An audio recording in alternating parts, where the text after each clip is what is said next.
Good morning, everybody. This is Taraz24 giving you my input on the Yugi 2013 ban list. Um, it's very interesting, and it's about time that I guess Konami finally realized that they are trying to make the game more not even diverse, but just more simplified as towards other players and towards gearing towards a lot of people using the same old stuff with competitive play. Um, I'm one of those people that don't really do too much of the competitive play, but I do make decks that kind of make some sense and at least try to get some kind of fun out of the deal. A lot of the stuff everybody basically uses as staples, and because of the complexity of certain decks being more potent than others, most people will rather just go ahead and run that type of archetype or run that same type of strategy. While there might be some minor tweaks, but the main point is to foil your opponent's strategy. And apparently, this just gives a whole new definition towards revamping the decks and understanding what cards that you should add now. And I guess they want you to look towards alternative options because normally that's what's going to happen. A lot of players are just going to go ahead and find an alternative card that will fit in the deck that will probably do almost the same as one of the banned cards, like card destruction, boundless, compulse, all those cards.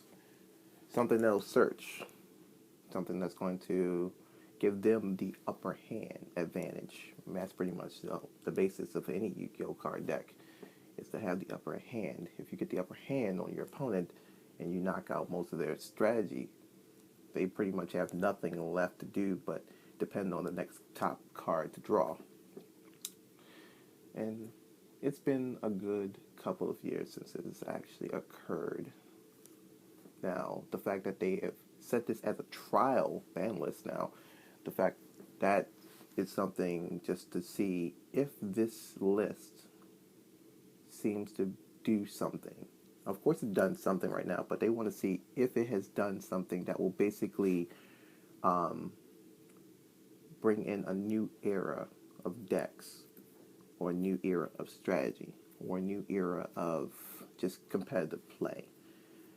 And then we'll see if they will rather change anything. Normally Konami, they don't care. They just want to make some money. But the basic point of that is if it turns out to be a success, you know, I don't think they'll take any of those cards off, but they'll just probably tweak it again so that people still have alternative options for decks. There's thousands of cards, and this game has been out since 2005. It's now 2013, and well, actually, it's been out before that. I could be wrong on the years. I am wrong, but anyway, long story short, it has been out for since 2001. But anyway, that's not the case. The fact of the matter is, ban list is up. Ban list is there. The ban list is solid.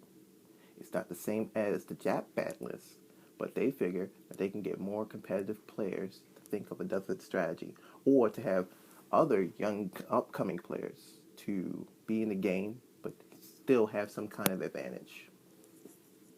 That's pretty much what they decided to do.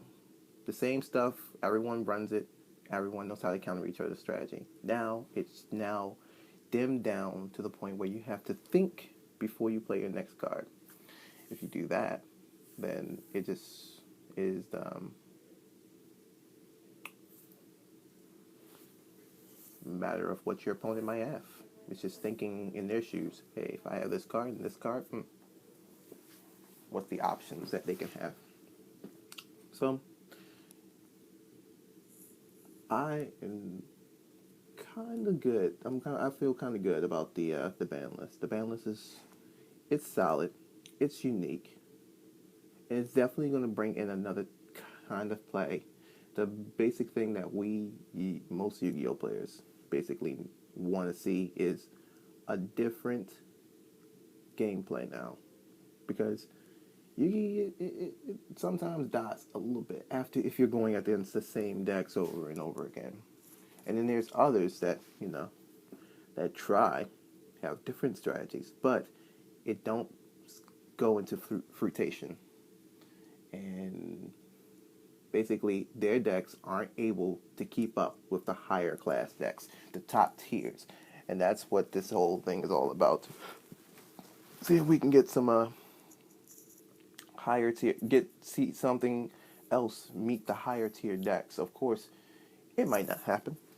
It might just happen. But the main thing is they want to see change. Yu-Gi-Oh players want to see change.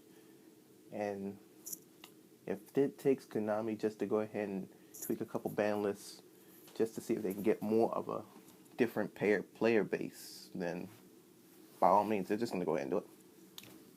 So, other than that, my opinion on this is it's a unique ban list. I never even expected that it would do so much.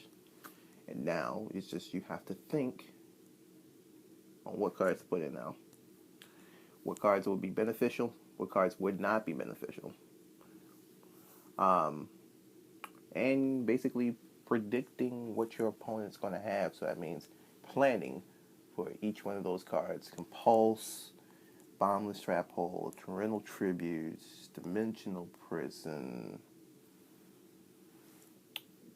Forbidden Lance. That's pretty much going to be a staple now.